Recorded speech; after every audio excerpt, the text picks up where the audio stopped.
या ठिकाणी एक खळगं दिसतंय आपल्याला मोठं. म्हणजे हे खळगं म्हणण्यापेक्षा ना हे बांधीव दिसते बघा. हे विटांचं बांधकाम आहे. इथं विटा आहेत क्लिअर, या स्पष्ट दिसते आपल्याला की हे विटांचं काम आहे. इथं वीट दिसते आपल्याला. आणि हा आकार दिलेला आहे की जो खळग्यांना वगैरे असा नॅचरली तयार होतो, पण हा आकार दिलेला आहे. आणि तसंच होल बाजूला सुद्धा आहे. या ठिकाणी सुद्धा तसंच होल आहे.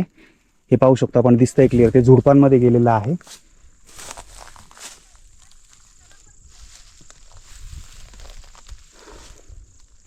या ठिकाणावरतून आपल्याला भगवा फडकताना दिसतोय. तो गडाचा सर्वोच्च माथा आहे. आणि त्याच्या या बाजूला पलीकडे गेल्यानंतर तिथं आपल्याला कोठा पाहायला मिळतं, जी या गडावरची सगळ्यात ठीकठाक असलेली वास्तू आहे, शाबूत आहे. चला आता ते सगळेजण तिथं आराम करतायत. तेवढ्या वेळेत मी इथं आलो होतो.